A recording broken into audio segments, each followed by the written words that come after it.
Sorry. എന്താണ് bro, സുഖമില്ലെങ്കിലും വീട് വിട്ട് പുറത്തു വന്ന് പാറപ്പുറത്തൊക്കെ ഇരിക്കുന്ന ചാടിച്ചാവാനാണോ ഉദ്ദേശം? അതൊക്കെ പണ്ട്. ഇപ്പോഴിനി ചാകലല്ല, ജീവിക്കാനാണ് ഉദ്ദേശം. ഞാൻ എന്റെ ഭാവി ജീവിതത്തെക്കുറിച്ച് ചില മനോഹരമായ പ്ലാനുകൾ തയ്യാറാക്കിയിരുന്നു. ഇങ്ങനെ വിശാലമായ സ്ഥലത്തിരുന്നാലേ വിശാലമായ പ്ലാനുകൾ തലയിൽ മുളയ്ക്കും. ഓഹോ, മനസ്സിലായി. പത്മ ജീവനോടുണ്ടെന്ന് അറിഞ്ഞത് മുതല് നിന്റെ ഭാവി ജീവിത പ്ലാനുകൾ ഞാനും മനസ്സിൽ കണ്ടതാ. പക്ഷെ അത് ഈ ലോകത്തിന്റെ മുകളിൽ കയറിയിരുന്നുണ്ടാവുമെന്ന് മാത്രം പ്രതീക്ഷിച്ചില്ല. ശരിയാ, നമ്മൾ ആരും പ്രതീക്ഷിക്കുന്ന പോലെ അല്ലടാ കാര്യങ്ങളൊക്കെ നടക്കുന്നു. മരിച്ചുപോയെന്ന് കരുതി അവക്കാര് ചിത വരെ ഒരുക്കിയതല്ലേ. അവിടെ നിന്നല്ലേ അവള് നമ്മളുടെ മുന്നിൽ ജീവനോടെ വന്ന് നിന്നത്. അതിന് നിയോഗമോ പരീക്ഷണോ അതൊന്നും എനിക്കറിയില്ല. ഏതായാലും എനിക്കൊരു കാര്യം ഉറപ്പാണ്, അവളെ എനിക്ക് വേണ്ടിയാടാ ദൈവം തിരിച്ചു കൊണ്ടുവന്നത്. അവളെ എന്റെ പെണ്ണാടാ മച്ചമ്പി. Super dialogue. അല്ല, all the very very very best. അല്ല, നിന്റെ പെണ്ണും പിള്ളേരുടെ കാര്യം എന്തായി? നീ ഇനി എപ്പോഴാണ് രാജീവിന്റെ കഥ മാറ്റി അർജുന്റെ ട്രാക്ക് പിടിക്കുന്നത്? അത് പിന്നെടാ, അത് ഞങ്ങളുടെ കല്യാണം കഴിഞ്ഞ കാര്യം അമ്പാടിയോട് ഇതുവരെ പറഞ്ഞിട്ടില്ല. ഇപ്പൊ പറഞ്ഞാലോ? അത് വേണ്ട. കാര്യങ്ങളൊന്ന് കലങ്ങി തെളിഞ്ഞിട്ട് സംഗതി സർപ്രൈസ് ആയിട്ട് എന്നെ അവതരിപ്പിക്കാം. അത് പറയുമ്പോ പത്മയും കൂടി അവനോടൊപ്പം ഉള്ളതാണ് നല്ലത്. എടാ, നീ ഇതെന്തോന്ന് മാനത്തോക്കി ചിന്തിച്ചോണ്ടിരിക്കണേ? അല്ല, എല്ലാം അവളോട് പറയണം. സമയാവട്ടെ. ഇനി എന്ന്? നിന്റെ അച്ഛൻ നിന്നെ ആ കാവ്യെ കൊണ്ട് കെട്ടിച്ചതിന് ശേഷം? ഇല്ലടാ, ഇനി ഏതായാലും അത് വൈകില്ല. ഒത്തൊരു സമയം വരട്ടെ, ഞാനും വെയിറ്റിംഗാ.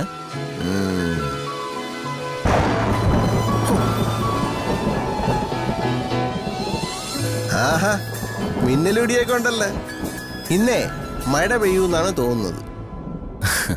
നന്നായി. ഈ കൊടും ചൂടിൽ അത് നല്ലതാ.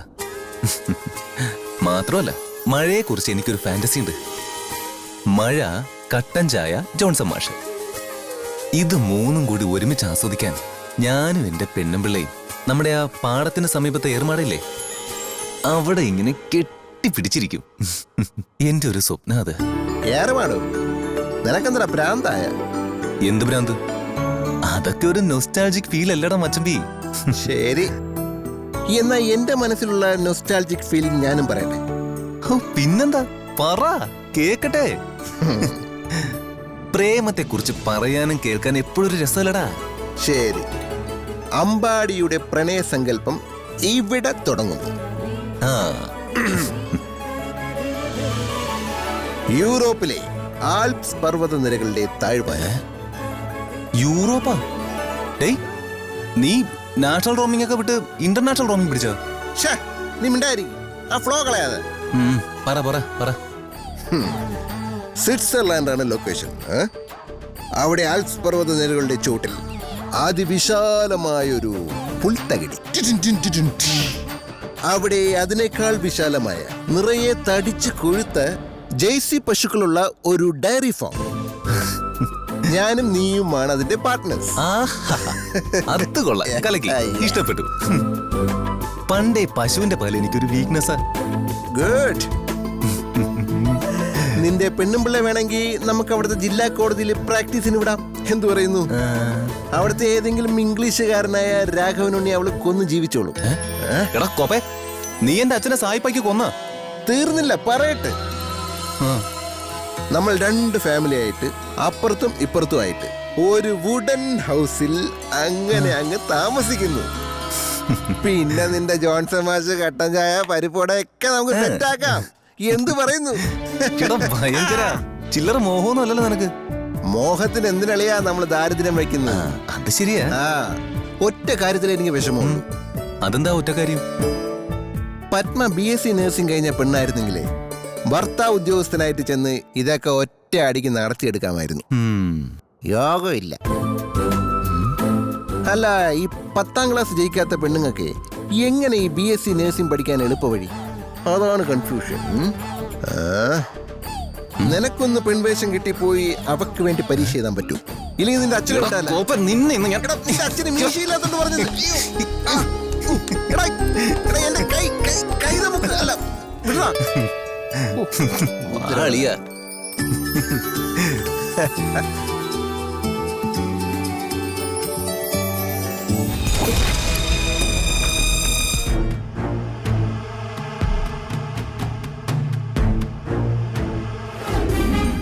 അഞ്ജലിയുടെ രഹസ്യ കല്യാണം കഴിഞ്ഞു.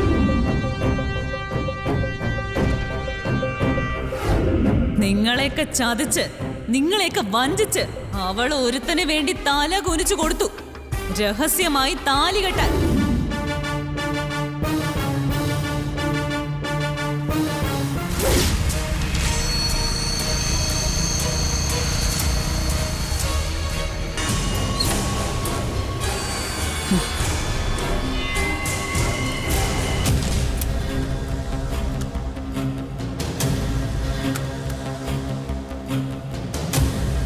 നിക്കടി അവിടെ.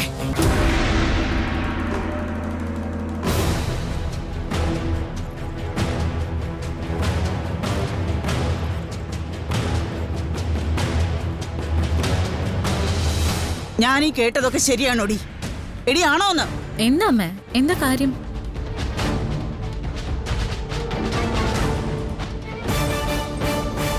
അനുപമ ഈ വീട്ടിൽ വന്ന് നിന്നെ കുറിച്ച് പറഞ്ഞതൊക്കെ സത്യമാണോ എന്നാണ് ഞാൻ നിന്നോട് ചോദിച്ചത്. അനുപമ ഈ വീട്ടിൽ വന്നോ? വന്നെങ്കിൽ അവൾ അമ്മയോട് എന്തെങ്കിലും പറഞ്ഞോ? പറഞ്ഞെങ്കിൽ അത് എന്താന്ന് പറ. എന്തായാലും എനിക്ക് ഉത്തരം പറയാൻ പറ്റൂ. അനുപമ ഈ വീട്ടിൽ വന്നിരുന്നു. വന്നിട്ട് ഒരു കാര്യം പറഞ്ഞു. പറഞ്ഞത് നീ ഒരു രഹസ്യ കല്യാണം കഴിച്ചെന്നാ.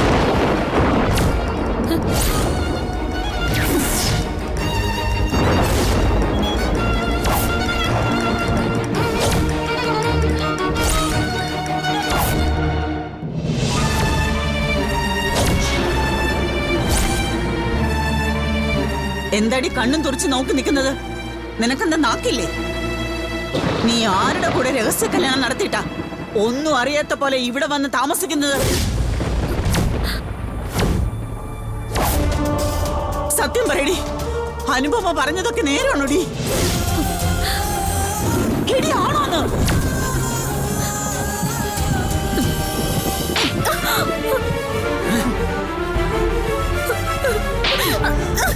ശ്യാമളെ, പറയടി, മാറി നിൽക്ക്. നീ എന്ത് വിവരക്കേടായി കാണിക്കുന്നത്? അനുപമ ഒന്ന് വല്ലതും പറഞ്ഞോന്ന് വെച്ച് നീ നമ്മുടെ മോളോട് ഇങ്ങനെയൊക്കെയാണോ പെരുമാറേണ്ടത്? അതും ദേഹം ഉപദ്രവിച്ച്. സത്യം എന്താന്ന് എനിക്കറിയണ്ടേ? ഞാൻ അവളുടെ അമ്മയല്ലേ, നൊന്ത് പ്രസവിച്ച അമ്മ. എന്ത് സത്യം? എന്തറിയാൻ?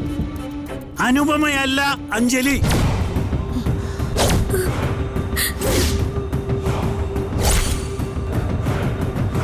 അതറിയാനുള്ള വിവേകം നിനക്ക് ഇതുവരെ ആയിട്ടില്ല. അതുകൊണ്ടാ മോളെ, നിന്റെ ചേച്ചി ഇവിടെ വന്ന് നിന്നെ കുറിച്ച് വേണ്ടാത്ത എന്തൊക്കെയോ വിളിച്ചു പറഞ്ഞാ പോയത്.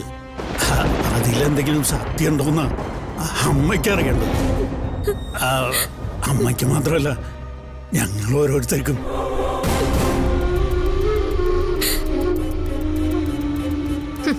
ശേടാ, ഇതെന്ത് പാട്? സത്യം അറിയാനാണോ ഇവളെ വന്ന കാലം നിർത്തിയിട്ട് ഈ കണ്ട കഥാപ്രസംഗം മുഴുവൻ നടത്തുന്നത്?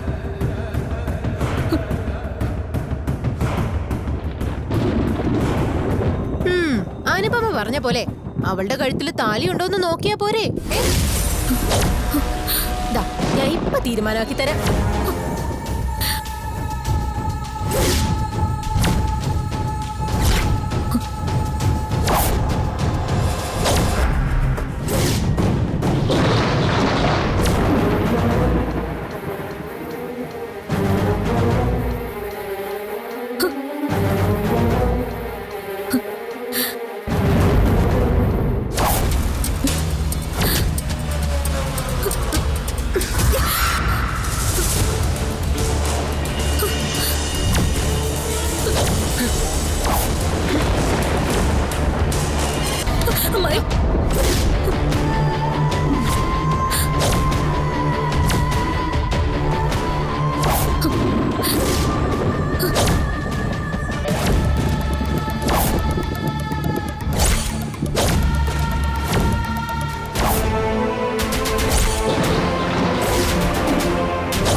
കൈവിടടി.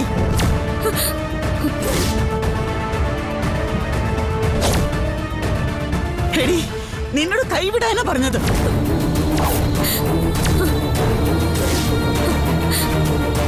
എടി, നിന്നോടാ പറഞ്ഞത് കൈവിടാൻ.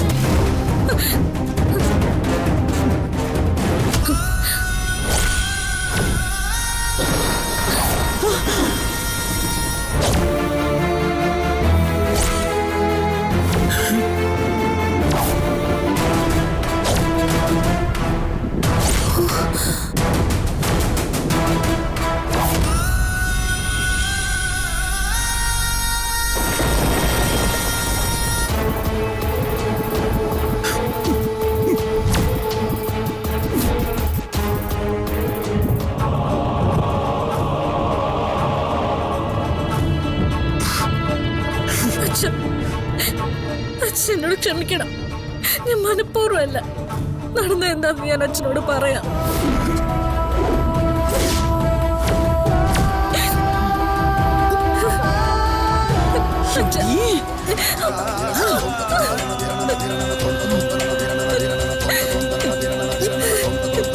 എന്തു പറയാൻ, എന്തു പറഞ്ഞിട്ട് എന്തുണ്ടാക്കാൻ?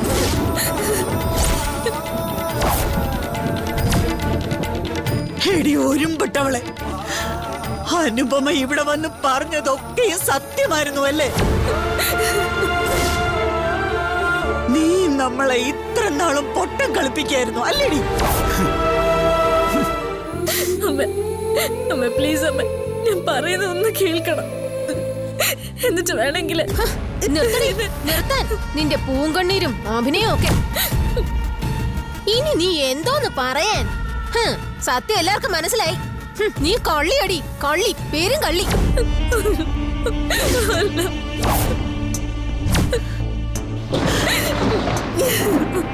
ശിവരാമേട്ട, ഈ പെണ്ണ് കാണിച്ചു വെച്ചിരിക്കുന്ന കണ്ടില്ലേ?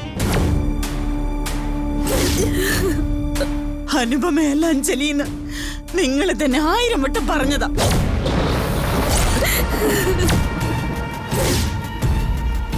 എന്നിട്ട് നമ്മളെയൊക്കെ വെറും പൊട്ടന്മാരാക്കില്ലേ ശിവരാമേട്ട? നശിപ്പിച്ചില്ലേ ഇവളീ കുടുംബത്തിന്റെ മാനം?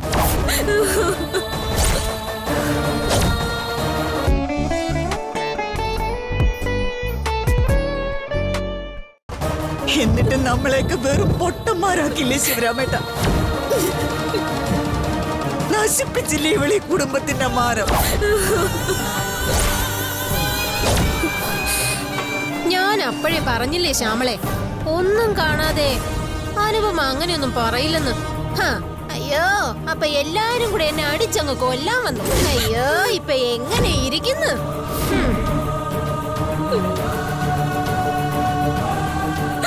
എനിക്ക് നിന്റെ പ്രായത്തിലൊരു പെങ്കൊച്ചുള്ളതാ. എന്നാലും ചോദിക്കുക, എന്താടി പെണ്ണെ, നിന്റെ രഹസ്യ കല്യാണം മാത്രമേ കഴിഞ്ഞിട്ടുള്ളൂ? അതോ അമ്മായി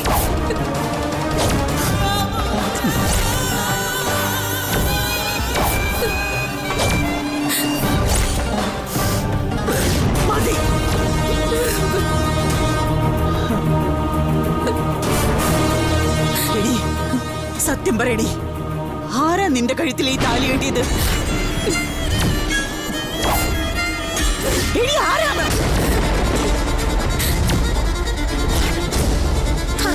വേറെ ആര് ശ്യാമളെ, ഇത് മറ്റേ ചെറുക്കൻ തന്നെ. ഞാനൊന്ന് ഒരുത്തന്റെ കൂടെ ഇവളെ കൈയോട് പൊക്കിയില്ലേ, മറ്റേ സിംബള കുമാരൻ. കറുത്ത ജീപ്പിൽ വരുന്ന വെളുത്ത ചുന്ദരൻ, അവൻ തന്നെ.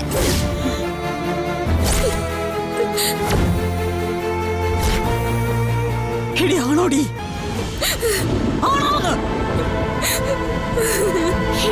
നിന്നോടാ ചോദിച്ചത്?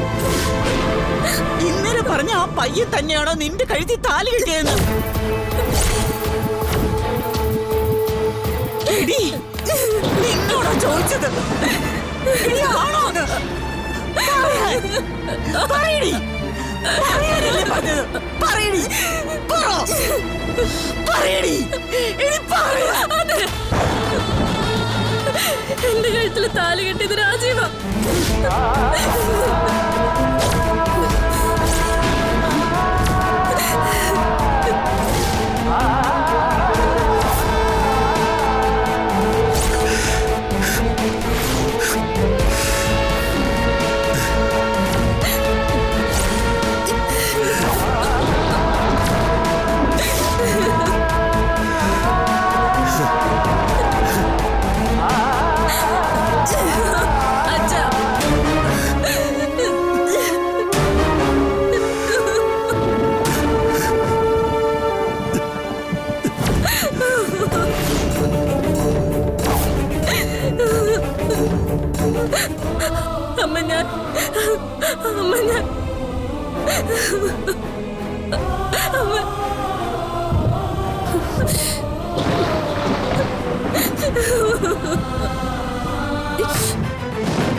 എല്ലാം സ്വയം തീരുമാനിച്ച് നടപ്പാക്കാൻ അറിയാവുന്ന നിനക്ക് ഇനി ഈ വീട്ടിൽ സ്ഥാനമില്ല.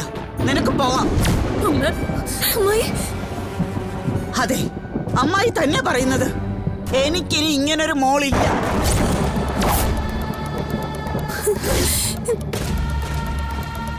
ദേ, ഇനി അഡ്വക്കേറ്റ് അഞ്ജലിയുടെ സ്ഥാനം ഈ പടിക്ക് പുറത്താ.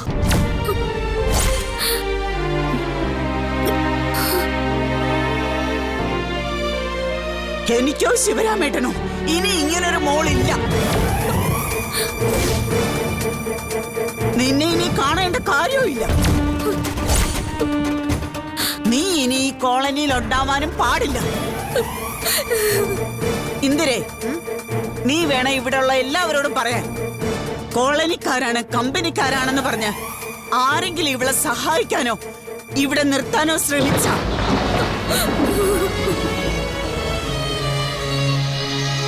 ഒരു മുഴം കയർ മതി ഈ ശ്യാമളയ്ക്ക് ജീവിതം അവസാനിപ്പിക്കാൻ.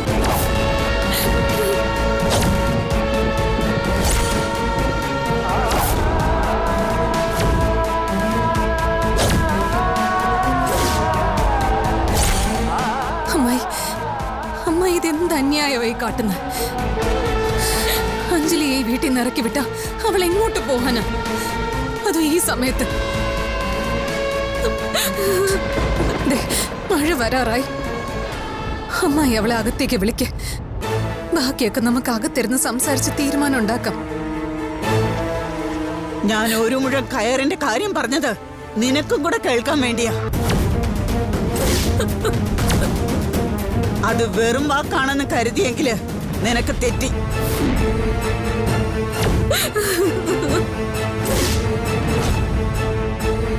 ഇവളീ നടപ്പടി കടന്ന് ഈ വീടിനകത്ത് കാലെടുത്ത് കുത്തിയ ചത്ത് കളയും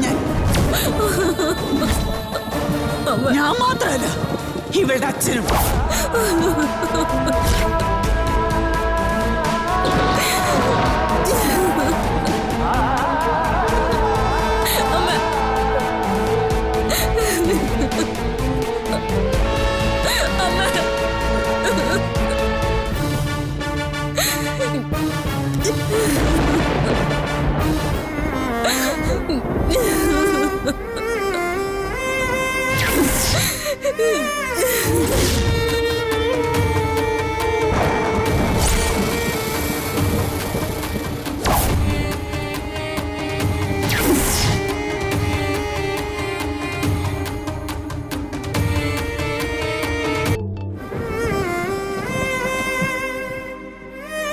എല്ലാ രഹസ്യങ്ങളും എല്ലാ കാലത്തും ഒളിപ്പിക്കാൻ ആരെക്കൊണ്ടും സാധിക്കില്ല അർജുൻ.